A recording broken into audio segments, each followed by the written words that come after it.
Estamos começando mais um programa Polêmica e hoje temos a presença da pedagoga Icleia Megri, que vai conversar com a gente sobre várias questões, inclusive da pedagogia, do ensino e também da área social. É um grande prazer tê-la aqui. Good morning, everyone. I'm very happy to be here and I hope we have a great time together. Pois é, essa apresentação um pouco diferente, né, tem um propósito. Mas esse propósito, ou seja, esse motivo, você só vai saber no segundo bloco. Obrigado pela tua presença e eu tenho certeza que os nossos telespectadores ficaram muito felizes com a sua abordagem. E eu queria, inicialmente, até para orientar quem está nos assistindo, qual o conceito, a verdadeira função e o objetivo de uma pedagoga? Eu sou formada em pedagogia, né, mas eu trabalho como coordenadora pedagógica no ensino de língua inglesa. E a função da pedagoga é coordenar o processo de ensino-aprendizagem. Ela ajuda os professores, né? Eu faço esse papel de auxiliar os professores, né? Trazendo para eles recursos e meios para que eles possam ter um bom desempenho em sala de aula. Me diz uma coisa, nós sabemos que nós temos aí na rede pública, na rede privada, bons profissionais. Mas às vezes enfrentam-se algumas dificuldades que são inerentes ao cargo e até à vontade de atuar. Qual a visão que você tem da estrutura pública e privada para favorecer um bom ensino? Olha, eu vejo, né, que primeiro o professor ele tem que ter um ambiente de trabalho onde ele vai poder desenvolver todas as suas habilidades. Ele tem que ter uma estrutura física que vai ajudá-lo. E tem que ter a parte administrativa, no sentido assim, a parte pedagógica, os coordenadores, orientadores, que vão ajudá-lo nesse desenvolvimento, nesse desempenho. Porque muitas vezes o professor ele é capaz, ele tem as habilidades necessárias, mas ele não consegue desenvolver aquelas habilidades dele. Eu vejo, no meu caso, trabalho com língua inglesa. Então, eu recebo professores que falam fluentemente o inglês. Mas e a parte pedagógica desses professores? Algum deles, né, não tem uma formação pedagógica. Fizeram psicologia, mas são formados em inglês, têm cursos de proficiência, os exames de proficiência. Então, eles precisam de um coordenador pedagógico que vai ajudá-lo a desenvolver essa habilidade como professor. Então, o que eu faço? Eu trago ideias, sugestões e treinamentos. É super importante o professor ele estar em constante treinamento. Isso vai ajudá-lo e vai fazer com que ele sente mais confiança de buscar mais conhecimento e desenvolver mais as suas habilidades. Eu estava ouvindo você falar, lembrei de uma coisa. Nós sabemos que hoje não basta só passar o conteúdo, você tem que ser atraente até para, digamos assim, chamar a atenção e prender a atenção, melhor dizendo, daquela pessoa que está aprendendo uma língua, aprendendo até a grade curricular de qualquer escola. Certo. Como que você vê esse sistema de atração, que não suprima, né, não faça nenhuma supressão de conteúdo, mas ao mesmo tempo faça com que o aluno se sinta atraído a estudar? Você tem que ter muito cuidado com essa questão da atração. Para não ser uma coisa que vai tirar o aluno do foco dele do aprendizado. Então, por exemplo, a gente tem hoje os jovens que estão muito interessados em tecnologia. Eu posso trazer isso para a sala de aula, eu posso trazer as redes sociais para a sala de aula, mas eu tenho que ter um discernimento, sabedoria, no momento que eu vou utilizar, como eu vou utilizar. Isso vai acrescentar alguma coisa? Ou eu estou apenas fazendo algo para agradar a turma, já que esse é o interesse deles?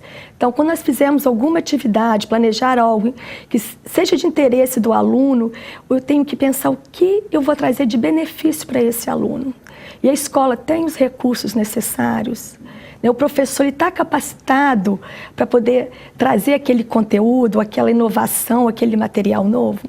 Então, eu acho que a gente tem que balancear isso. O conteúdo né? Tem que ter esse equilíbrio, né? Tem que equilibrar, porque falei balanceado, balance no inglês, né? Então você tem que ter o equilíbrio. Se eu vou trazer uma coisa atrativa, mas que essa coisa realmente tem significado para o aprendizado dele.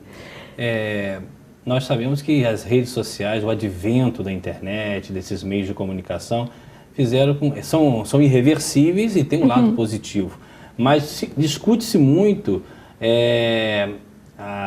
o imediatismo faz com que também as pessoas percam um pouco o foco no conteúdo, na qualidade do estudo. Você vê, se você colocar alguns materiais na internet, vai mais de 10 linhas ou 12, e de repente a pessoa nem lê mais. Aí você estava falando de equilíbrio. Como casar esses mecanismos futuristas, mas sem deixar de desamarrar a pessoa do conteúdo mesmo, de estudar, de ler, de se aprofundar em bons artigos, em boas literaturas? Você pode trazer as duas coisas juntas. Por exemplo, se eu for trabalhar, eu estou vendo a minha realidade como professora de inglês, né? Se nós vamos trabalhar um tema sobre Copa do Mundo, as Olimpíadas que está aí, né, chegando. Então, nós vamos partir da pesquisa.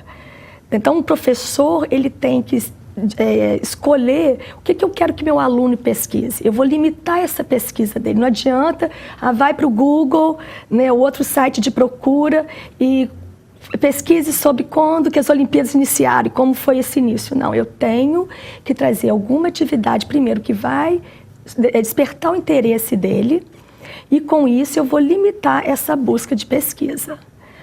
Para que ele não saia, né?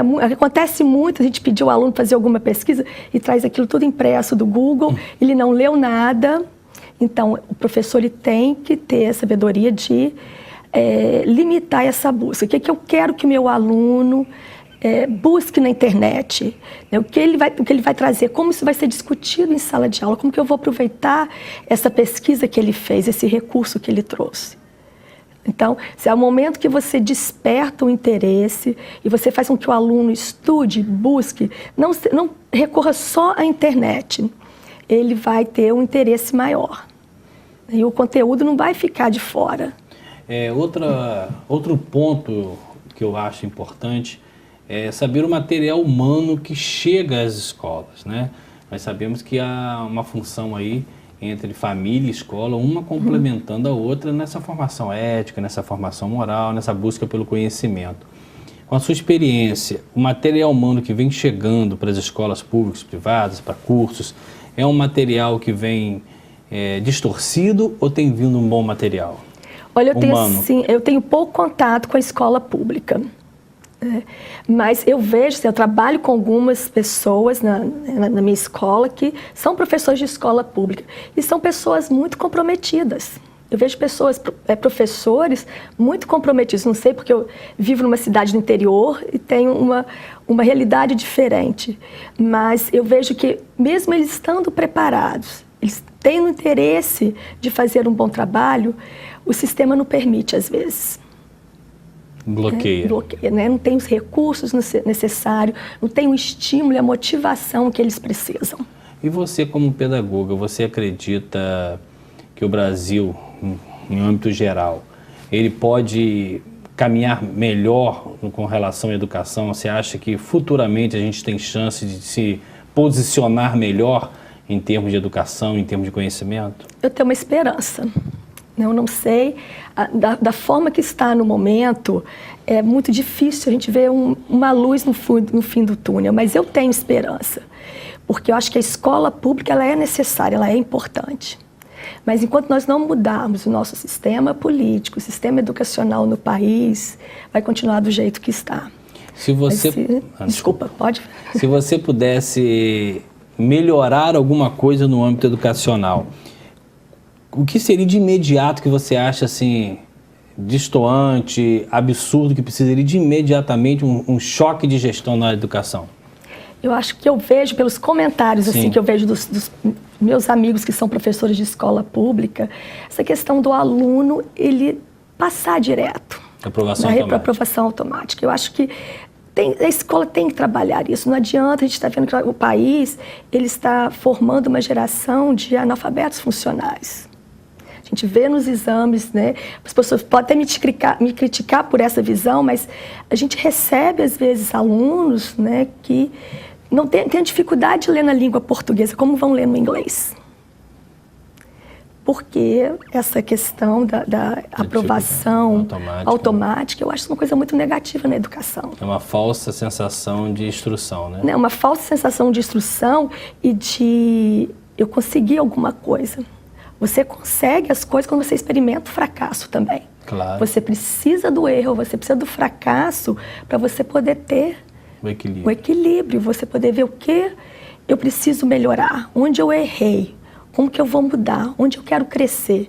Então, a partir do momento que o aluno ele sente que ele está fracassando, ele tem conhecimento disso, ele sabe que ele não foi bem, ele sabe que ele não tem condições de passar para a série seguinte.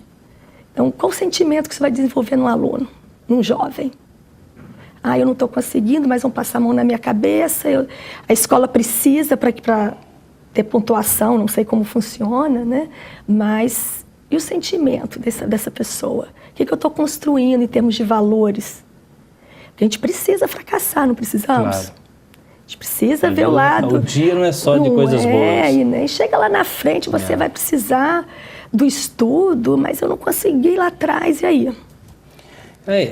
Agora voltando um pouquinho para a área de línguas, né? O que eu vou te perguntar não serve só para o inglês. Mas como o inglês ainda é uma potência universal, muitas pessoas falam assim, para que fazer um curso de inglês? Mais fácil você passar um mês nos Estados Unidos que você já volta falando. Né? Isso aí muita gente coloca nessa posição. O que tem de verdade e o que tem de mito nisso? Olha, é muito legal você ir para lá, para fora, e ficar 1, 2, 3 meses. Realmente, você vai aprender bastante. Mas a questão também é da fluência. A fluência não é algo que você adquire da noite para o dia. Então, às vezes, alguns cursos propagam, né, que em 1 ano e meio você está fluente na língua. Não é bem assim. Quanto tempo você levou para poder aprender o seu idioma? Então, aprende até hoje, né? Até hoje. Você teve um processo que você ouvia, você agia em cima daquilo que você ouvia, depois você começou a aprender as primeiras palavras, você começou a ler e depois você escreveu. Mesma coisa acontece na língua estrangeira. Ah, mas eu quero um curso que em 3 meses eu vou estar falando fluentemente. Eu recebo pessoas que vão trabalhar embarcadas, ou então estão trabalhando embarcada e precisam do inglês para uma promoção. E falei, eu preciso de 3 meses para estar falando fluente. Eu falei assim, olha, sinto muito, mas eu não consigo fazer esse milagre ainda. Né? Porque realmente não é assim. Isso varia também um pouquinho de cada pessoa. Varia das pessoas, né? Você precisa de um tempo para você processar aquele idioma. Então, você passar algum tempo fora é super válido. Eu incentivo as pessoas, os jovens que têm condições, têm interesse, têm vontade de fazer um intercâmbio. Isso é super importante. Agora, os Estados Unidos ainda é o caminho mais procurado, o local mais procurado para esse tipo de aprendizado, do bate-bola, do falar fluentemente, ou ainda nós temos outros países também bem atrativos? Tem o Canadá, Austrália. Muitos brasileiros têm ido para o Canadá estudar inglês. Tem outros países. Agora, qual é a principal diferença, se é que existe, né, entre o inglês britânico e o inglês americano? É a questão do sotaque, algumas questões, né, de vocabulário, alguns vocabulários são diferentes, alguns pontos gramaticais. Mas em termos de aprendizado, estuda-se praticamente mais o inglês americano do que o britânico, né? Hoje as pessoas chegam, né, na escola e perguntam, vocês ensinam inglês britânico ou inglês americano? Nós ensinamos inglês. Porque hoje em dia você tem milhões de pessoas falando o idioma de diferentes nacionalidades com sotaques diferentes. Você vai no Canadá, o sotaque é diferente, algumas palavras são diferentes. Você vai à Inglaterra, na África do Sul. Então, você tem que aprender a falar inglês. Você tem que desenvolver a sua fluência no idioma e não ter essa preocupação, se o inglês é britânico ou o inglês é americano. Por que o inglês americano, americano especificamente, me corrija se eu estiver errado, tem tanta força diante do inglês britânico e também das demais línguas estrangeiras, ou isso é uma impressão minha errada? Não, o país tem um atrativo, né? A questão do cinema, da música, né? A gente sempre achou que tudo nos Estados Unidos é melhor do que no nosso país. Então tem essa coisa da magia que os Estados Unidos ainda exerce sobre nós. Você como brasileira, nós estamos passando aí uma crise, né, política, uma crise institucional muito forte, uma crise econômica muito forte. E muita gente fala, às vezes fala até um pouco sem conhecimento de causa, né? Tô indo embora, vou embora. Aí você vê alguns depoimentos de pessoas que moram fora, brasileiros, elogiando lá, criticando aqui. Se alguém chegasse para você hoje, seu filho chegasse para você hoje, mãe, continuo no Brasil ou saio dele? Olha, para mim, acho que no momento tá muito difícil, né, aqui nesse sentido, mais a questão política e econômica. Eu acho que isso é de cada um, mas se eu tivesse um filho, se ele quisesse estudar fora, eu deixaria ir. Não pela questão, as coisas que estão acontecendo no Brasil, mas pela experiência que ele vai ter lá fora. A experiência cultural, com o idioma e a visão diferente que vai ter de educação. De vivência. Mas aí você sempre reclama e fala um pouco sobre isso. Também concordo com você. Agora, se ele tiver que voltar, ele consegue usar isso aqui? Eu consegui. Eu conheço muitas pessoas que conseguiram. Perfeito. Né? Eu amo esse país, né? Apesar de todas as coisas que estão acontecendo, eu deixei tudo lá para ser empreendedora aqui. Então, eu acredito ainda. E agora, no segundo bloco, nós vamos saber dessa bela história dela. Nós estamos aqui com o programa Polêmica. Daqui a pouco a gente volta.